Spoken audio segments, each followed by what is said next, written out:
One big difference is ease of use. Azure Remote Rendering makes it really simple to view your content when every detail matters. And we've designed it to handle even the largest 3D models. And when I say large 3D models, I'm talking about over 1 billion polygons for triangular meshes and up to 2.5 billion points for point cloud lines.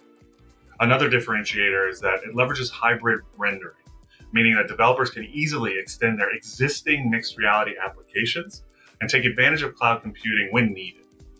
And so when you combine all this with the security, reliability, and production readiness of Azure, Azure Remote Rendering is a powerful enabler for your key mixed reality scenarios.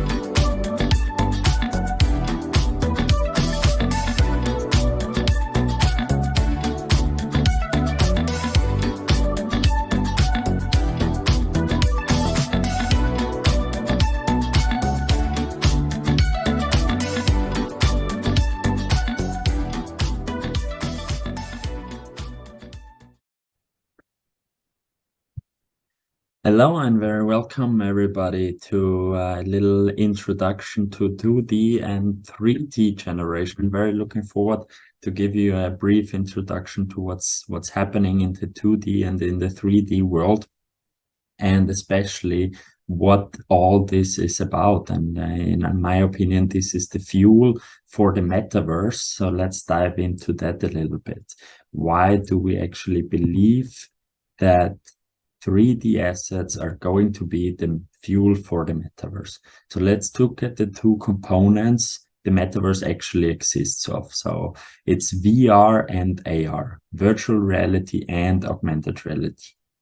And on both sides, you need 3D models to actually curate that virtual environment. We have on the left side the metaverse from Meta itself, where we see already we definitely need 3D models. I don't know if you remember, but there were some incidents actually where the people were not so happy with the quality of those 3D models when they saw the left picture.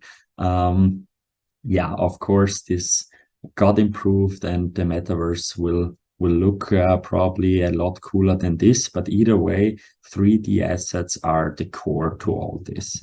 So the future hangout place and the future area where we are gonna be located and where we're gonna be spending our time according to the meta vision is actually curated by 3D models. And on the right side, we see a little 3D object in augmented reality. So that's something that we do at Mazing, basically, and we also need 3D models. So without 3D models, the whole augmented reality experience would not be possible at all. For us, 3D models are definitely the core to this, even more responsible and more needed in our case is 3D models that have very high quality at a low file size. So in this case, we have our own kind of specialty to create low file size 3D models. But either way, to grow both those dimensions, as mentioned already, we need the 3D models. So let's dive into a little bit the generation and into the path of how we got to 3D models and where we are coming from and in what area AI and computer generated 3D models will definitely take place. So today, as we know, typically every 3D model is still done by hand. A lot of manual work. Every 3D artist or anyone who is in that area will feel us at that point that creating complex 3D models and 3D assets, it's definitely a topic that takes a lot of effort and a lot of time, and of course also sometimes a lot of reworks. And if we have any tool here available that helps us to speed this process up a little bit, we can actually profit from that, and we can integrate that in the one or the other way into our daily process. So let's take a step back and see another topic that evolved very similarly and very fast in that pace. So if we look at the CAD, computer-aided design and computer-aided manufacturing. So in the 1940s or 1950s, we still had 2D drawings that were done by hand. Mostly it took also a lot of time to do that accurately and a lot of knowledge as well. Then in the 97s, the first CAD companies arose powered by computer and powered by the availability of computer power at the end of the day. This was already the next step into that area where we can actually have the opportunity to have computer generated drawings especially with one file type. Step file type was definitely a topic that helped us there in that sense very intensively. And then with like the rise of computer power, we see more and more computer-aided design, totally integrated systems directly from 2D designs and 3D designs in the engineering perspective that directly gets transferred to a CNC equipment machine that can actually manufacture this topic. So it's definitely a path that evolves very fast and very rapidly and has a huge influence on our nowadays business. So we believe very strongly that the 3D asset generation will also take the same path from a very manual work with a lot of resource intensive topic to a work where we actually have the computer as our main driver and the main topic to really curate 3D objects, and we as human beings are just the organ who technically then checks the 3D objects and gives the input parameters that we want to have and then that we want to see.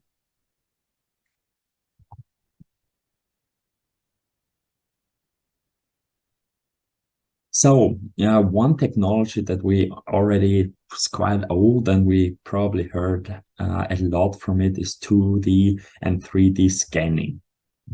That means basically we have a handheld device or we have a huge object that we ship somewhere where this 3D scanning technology is available and where we can actually then do a 3D geometrical scan of that object, including the textures as well. It does work definitely nowadays as well and has for sure a good use case. However, again, the downside here is that we always need a hardware device that is typically also very resource intensive and capacity and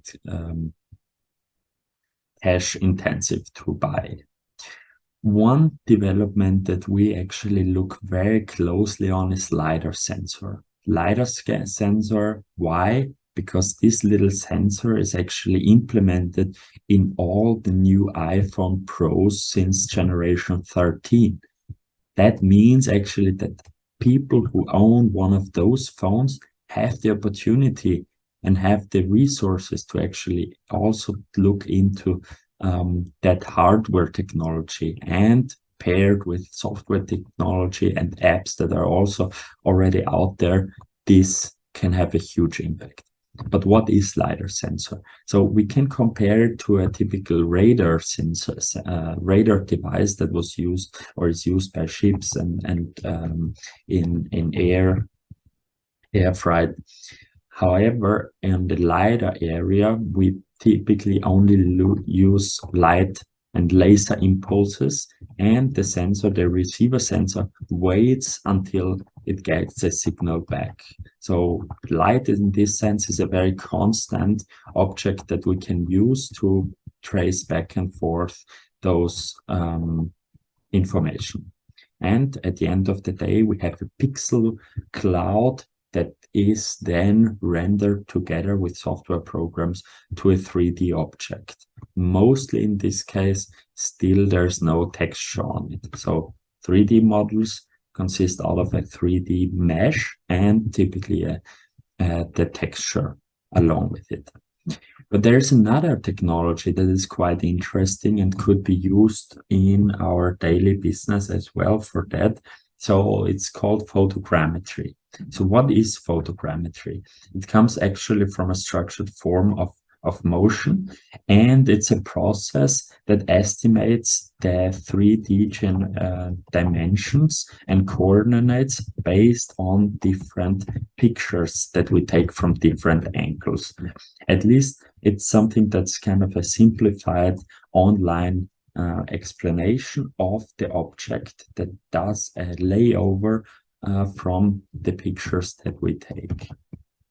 For this kind of software and this kind of process, we typically need a very specialized software that detects those depths in the object itself and point to a correct three-dimensional point in the whole mesh.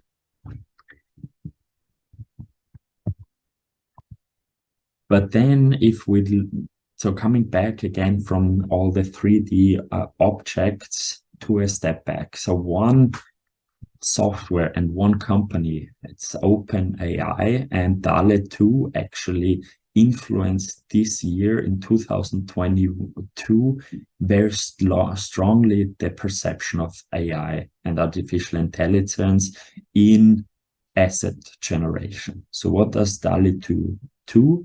They actually just provide text to 2D image. So what you can do with DALL-E is that you type in a certain text, for example, an astronaut riding a horse in a photorealistic style. And there we actually see what the computer and the AI is generating from that wording input. It does actually generate a pretty cool real and photorealistic image of an astronaut that's riding a horse. And it also gave it a certain background.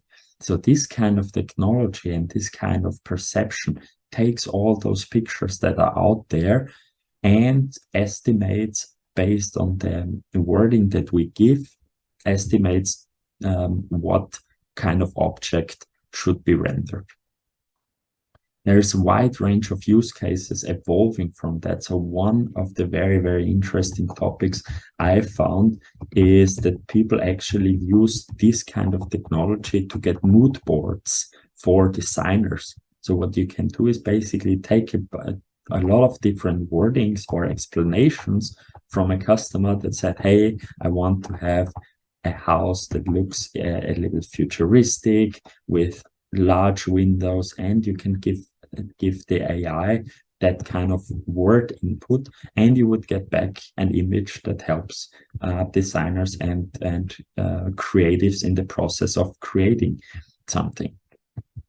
So this is a very strong tool, and definitely has, as technology itself, has a huge impact on the AI path. But the beginning of a new era also took place this year with Google and NVIDIA to create 3D assets with the help of AI. So what happens here? So basically, again, what we said, we have two components. We have the mesh component and we have the texture component. So what the computer does here is taking a mapping network from pictures or also from words that are based on the technology that OpenDALL-E 2 is using as well. So you have the opportunity here to take a picture input or let the computer first generate the picture input that then generates the 3D object. But we need, again, two layers. We need the geometry generator and we need the texture generator. The textures typically can be taken directly from the textured mesh, and the mesh itself also will be derivated basically from the meshes and from the pictures and the depth that is being taken. So in this case with Google and NVIDIA, the Google software is actually also open source available. So something that definitely makes sense to look into that as well, or always reach out to me after that if you're interested in that kind of topic. We did some interesting research on top of that as well, because we need it in our daily business. So what do we actually, or what and why is that actually so important for us? So as we said, in Amazing XR, we create a new customer experience that is 100% web-based and no app or no complex software is needed. So in our sense, we need to prepare the 3D models and need to prepare the experience upfront in a very optimized way for our users and for our clients. This means also that we need to speed up our 3D creation process. And that's why we're also very, very looking into AI-powered 3D optimization. So a little overview to how Amazing actually works. So we had the same transition, just in the fact that we actually delivered the full experience without any coding or anything needed. So we came from the idea that we want to get away from the simple 2D experience to the 3D experience directly on the website. So this is definitely something that's super important to us, to give the website visitors another dimension of product visualization and product experience. The experience then comes really when you hit the button view in MySpace, and then you will be able to place the object very, very seamlessly in your 3D environment with real-time rendering. That means we see it here on the picture a little bit, that the glass is actually mirroring the real world environment. So here you have the little QR code on the right side. I'd like to give you a couple of minutes to try it yourself, and then to have the opportunity to see how seamlessly augmented reality can work when we have the 3D models available.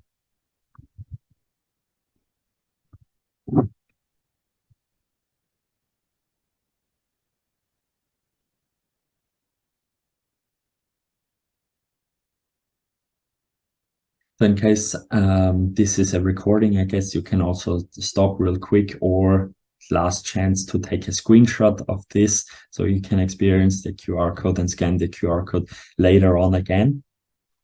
And with that being said, I want to give you a quick little overview of what the Amazing platform is all about. As you see, there are lots of different 3D objects that we actually augmented so far. And from pictures to complex 3D objects to chairs in the furniture industry, or even whole virtual galleries that we looked into. And this is definitely something that's also more and more coming, virtual galleries, exhibitions in the metaverse. And again, as I said, we all need 3D models, and 3D models is technically the source that powers all of our experiences. So we are very, very looking forward what AI is going to bring and where else we can implement it in our platform. We do have one component that enables us and hopefully all our future platform users who are interested to experience AI generated 3D models that helps you then as well to get from a 2D image to a 3D object to an augmented reality experience. And this more seamlessly and more easy, or way easier than it was before when we did everything by hand and every 3D object by hand. So I'm very looking forward to your questions. Feel free to always just reach out to me on LinkedIn. My name is Marco Messner. I'm working with Amazing XR. So if you find us also on our website, amazingxr.com. And yeah, I'm very looking forward to all your questions, and thank you for having me.